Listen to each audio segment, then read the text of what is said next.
अस्सलाम वालेकुम दोस्तों, आप देख रहे हैं यूनुस डे टेक चैनल। मेरा नाम है यूनुस अली। बात करते हैं आज की बड़ी खबर। ऐसा लगता है कि इजराइल पर अमेरिकी चेतावनियों का कोई असर नहीं पड़ रहा है और वह रफा में कत्ले आम जारी रखेगा। दरअसल हाल ही में अमेरिकी ने इजराइल को चेतावनी दी है कि वह गजा में दक्षिण शहर रफा पर आक्रमण न करे और यदि वह ऐसा करता है तो अमेरिका उससे अपना समर्थक वापस ले लेगा। अमेरिका की इस चेतावनी पर इजराइल ने उसे चेतावनी दी कि अमेरिका को अपना समर्थन वापस लेना है तो ले ले, लेकिन इजराइल हमले बंद नहीं करेगा। वह हमास को खत्म करके ही मानेगा। सारी चेतावनियों को किनारे करते हुए इजराइल लगातार रफा के नए क्षेत्रों में आगे बढ़ता जा रहा है। उसने रफा पर भयंकर हमला भी किया है। इसके अलावा इजराइल ने उत्तर में गजा शहर में भी घुसपैठ शुरू कर दी है। अभी तक माना जा रहा है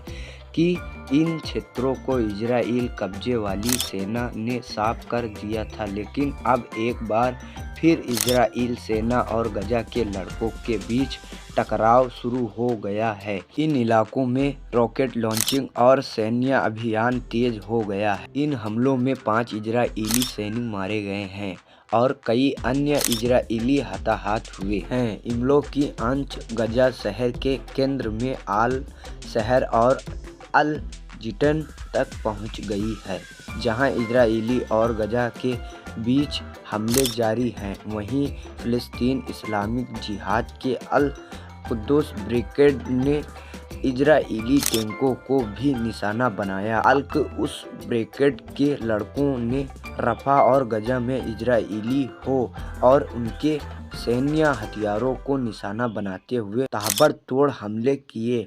दरअसल जिस तरह से इजराइल अमेरिका की चेतावनियों को हमास के सीज फायर की बात मानने के अनदेखा और अनसुना करते हुए हमले कर रहे हैं, उसी तरह हमास ने भी इजराइल को जवाब देने की अपनी योजनाओं को और मजबूत किए हैं और कई अलग अलग गुट के लड़कों को उसने अपने साथ शामिल किया है और यह सभी मिलकर इजराइली सेना पर हमले कर रहे हैं। गुटों की बात करें तो इनमें अल कुद्दुस के अलावा अल कसम अल अंसार ब्रिगेड के लड़के अलग अलग क्षेत्रों में इजराइली सेना और उसके अन्य हथियारों को निशाना बना रहे हैं। अल कसम लड़कों ने अल जिटन में एक इजराइली मकाओ 4 को नष्ट कर दिया। उसी इलाकों में एक स्नाइपर ने एक इजराइली हथियार को